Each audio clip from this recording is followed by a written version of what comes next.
Gilit a été reçu par le ministre de l'intégration africaine, Adama Bictogo. Les deux hommes ont échangé sur le fonctionnement des organisations réunies au sein de la CEDEAO et aussi des échanges intercommerciaux entre les États. Et comment nous pouvons soutenir les efforts des pays de l'Afrique de l'Ouest pour créer les conditions de la stabilité et les conditions également du développement. Nous nous sommes mis d'accord que autant la stabilité et la sécurité sont une condition sine qua non pour le développement, autant le développement doit accompagner également la stabilité pour pérenniser la stabilité dans l'Afrique de l'Ouest. Nous avons également évoqué la situation de la collaboration qui unit le système des Nations Unies avec la CEDEAO et l'Union du fleuve Mano et les organisations sous-régionales en Afrique de l'Ouest. Dans la journée de ce jeudi 8 mars, le représentant spécial du secrétaire général des Nations Unies pour l'Afrique de l'Ouest rencontrera le chef de l'État et le Premier ministre. Le monde entier célèbre demain 8 mars la Journée internationale de la femme. Cette édition 2012 a pour thème l'autonomisation des femmes rurales et leur rôle dans l'éradication de la pauvreté, de la faim et les défis actuels. Ce choix serait une reconnaissance de l'importante contribution de la femme rurale dans l'économie nationale et mondiale. La déclaration du gouvernement a été recueillie par Marie-Laure Ngouran. 8 mars 2012, Journée internationale de la femme. L'autonomisation des femmes rurales et leur rôle dans l'éradication de la pauvreté et de la faim, le développement et les défis actuels retient l'attention de la communauté internationale pour cette édition 2012. En Côte d'Ivoire, comme dans les autres pays, le ministère de la Famille, de la Femme et de l'Enfant met un point d'honneur aux actions menées par les femmes du milieu rural. Cette journée est une reconnaissance de leur importante contribution dans l'économie nationale et mondiale. En participant au développement économique, ces femmes du milieu rural, selon la ministre Raymonde Goudou-Kofi, assurent la sécurité alimentaire et aident à la réduction des niveaux de pauvreté dans leur communauté. Alors, leur dédier une journée se justifie pour favoriser leur autonomisation.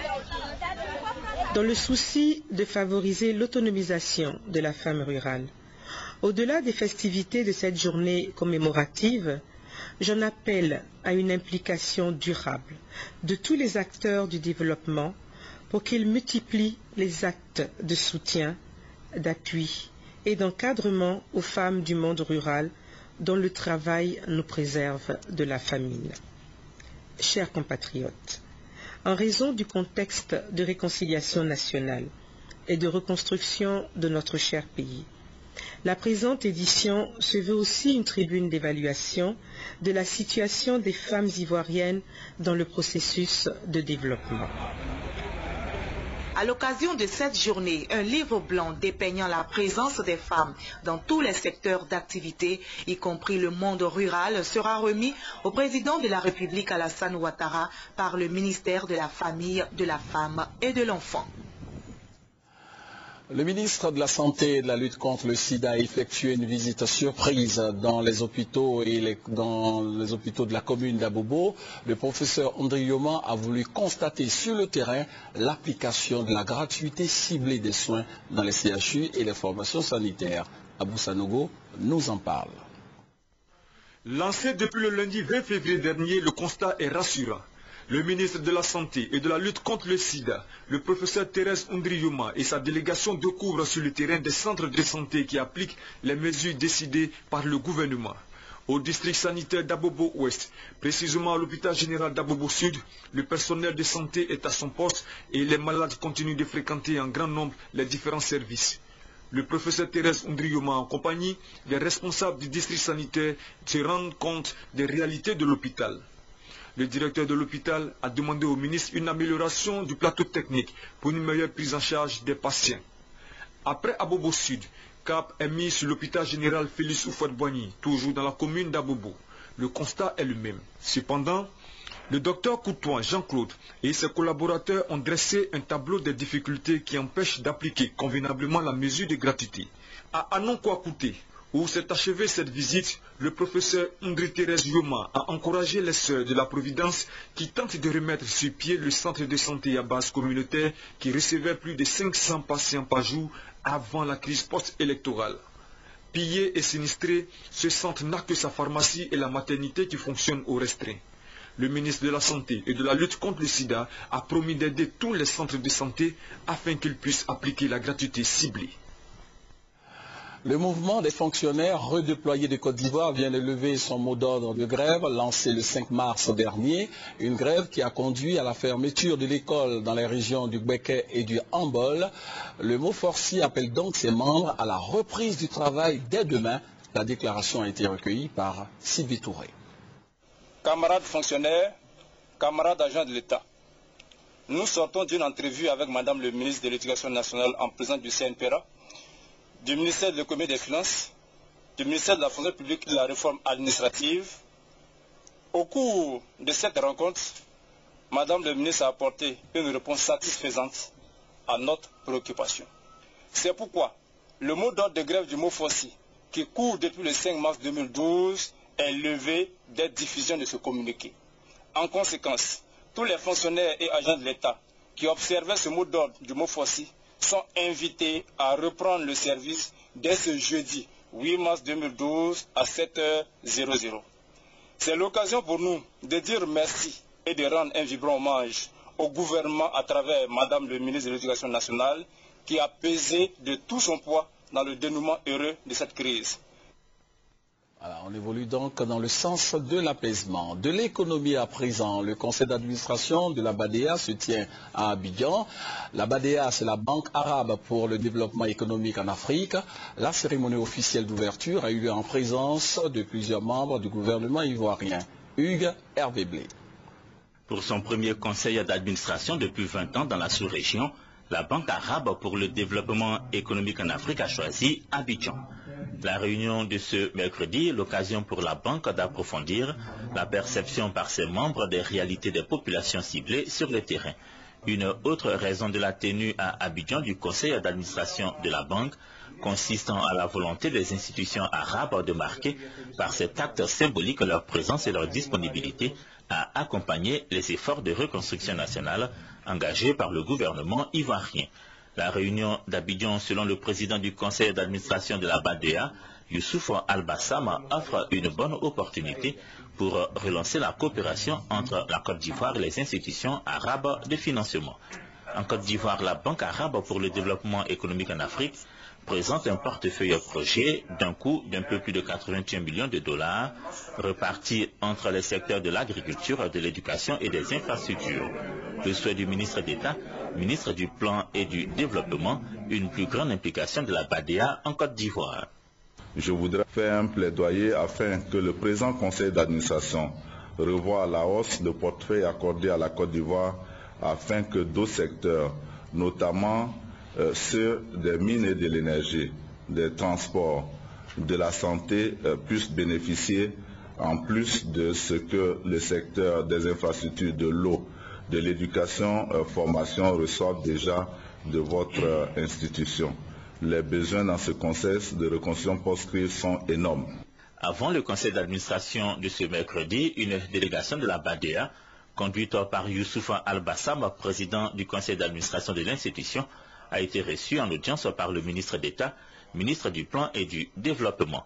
Différentes rencontres sont prévues avec d'autres ministres avant l'audience qu'accordera vendredi le chef de l'État aux administrateurs de la Banque arabe pour le développement économique en Afrique. C'était le reportage de Hugues Hervé Blé. Avec notre reporter Alvarassa, nous allons ouvrir le volet agriculture de cette édition par les avantages du système d'information sur le secteur agricole dans l'espace CEDEAO. Des précisions avec notre reporter. Le système d'information mis en place au niveau du secteur agricole des pays de la CEDEAO va amener les décideurs à disposer et utiliser des données fiables dans la formulation et le suivi des politiques et stratégies de développement agricole. Chaque pays va être propre, va être maître donc, de la gestion de son système d'information. On aura une seule source d'information qui part donc du niveau sectoriel, qui va au niveau pays, et le niveau régional il est alimenté par donc, tout ce qui vient donc des différents pays. Dans le cadre de la mise en œuvre du système d'information dans le secteur agricole en Afrique de l'Ouest, plusieurs activités majeures ont été identifiées. Entre autres, l'acquisition en équipement de technologies de l'information et de la communication dont seront équipées les structures techniques des États membres. La mise en place de mécanismes permettant de gérer le système d'information et la mise en œuvre d'un programme de renforcement des capacités. Du sport, l'international ivoirien de Chelsea, Didier Drogba, a été désigné hier meilleur buteur mondial du 21e siècle avec 92 buts marqués, des buts inscrits lors des compétitions et rencontres internationales. Une fierté pour la Côte d'Ivoire, on peut le dire. Le capitaine des éléphants a surclassé l'attaquant allemand Miroslav Klose et le néerlandais Van Nistelrooy. Didier Drogba est donc le meilleur buteur mondial du 21e siècle avec exactement 92 buts marqués au cours des compétitions et rendez-vous du football au plan international. L'international ivoirien de Chelsea, Didier Drogba, a été désigné hier mardi par le jury de la Fédération internationale de l'histoire et des statistiques du football.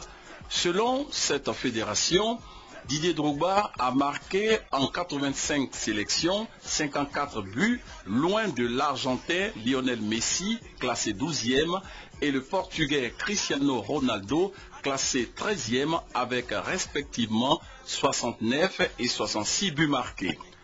Sachez que le deuxième Africain à être classé dans le top 5 est le Camerounais Samuel Eto'o avec 84 buts.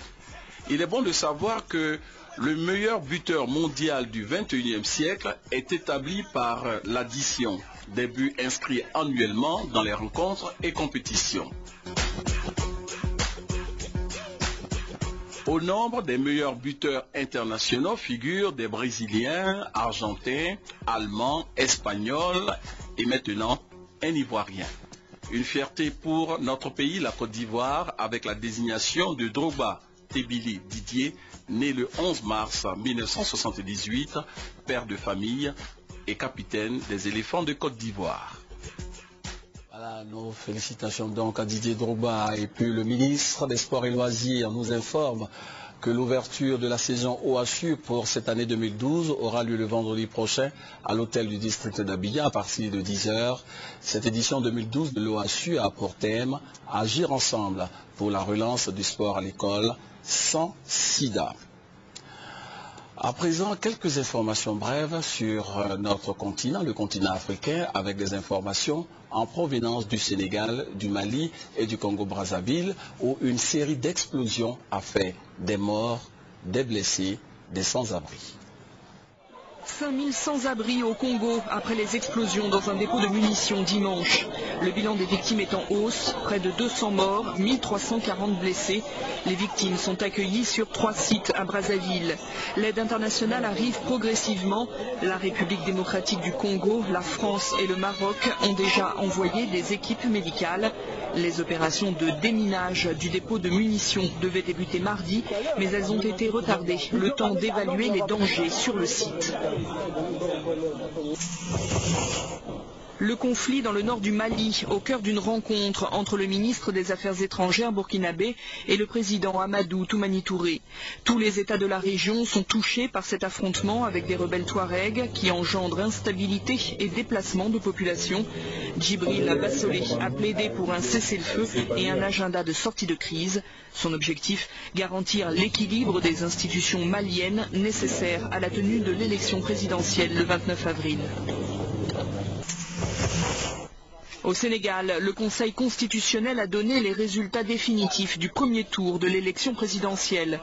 34,81% pour Abdoulaye Wade, 26,58% pour Macky Sall.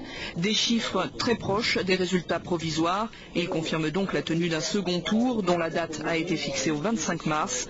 Macky Sall a d'ores et déjà recueilli le soutien de la quasi-totalité des candidats écartés au premier tour. En France, l'actualité tourne autour de l'élection présidentielle prochaine. Le président sortant Nicolas Sarkozy était hier à l'émission des paroles et des actes. Il a décliné sa vision de l'immigration et de sa politique internationale. Bonsoir Nicolas Sarkozy. À un mois et demi de la présidentielle française, les candidats battent campagne sur le petit écran. Invité sur France 2, le président sortant Nicolas Sarkozy a fait plusieurs annonces. L'une des plus marquantes portait sur l'immigration. Notre système d'intégration fonctionne de plus en plus mal. Pourquoi? Parce que nous avons trop d'étrangers sur notre territoire et que nous n'arrivons plus à leur trouver un logement, un emploi, une école. Il faut diviser par 2 le nombre de gens que nous accueillons. C'est-à-dire de passer de 180 000 aux alentours de 100 000. Même si le candidat Sarkozy s'en défend, le cap à droite est clair. Il veut durcir les conditions de régularisation par le regroupement familial ou par le mariage à un Français. Exigence de conditions d'hébergement et de ressources minimum. Les conjoints étrangers devront passer un examen de français dans leur consulat. Côté politique internationale, Nicolas Sarkozy a évoqué l'Iran, mais surtout la Syrie. Il a chargé le président Assad, tout en se justifiant de l'avoir invité 2 ans plus tôt. Il y a 2 ans, il ne massacrait pas les femmes et les enfants à Homs. Il y a 2 ans, il ne se comportait pas. Il n'était pas un démocrate, vous avez parfaitement raison. Mais il y a 2 ans, il n'était pas un assassin. Il est devenu un assassin. S'il est réélu, Nicolas Sarkozy promet sa première visite à l'Allemagne, sa grande alliée. Son autre priorité sera Israël et les territoires palestiniens pour y lancer, dit-il, une initiative de paix. Ni dans la rue.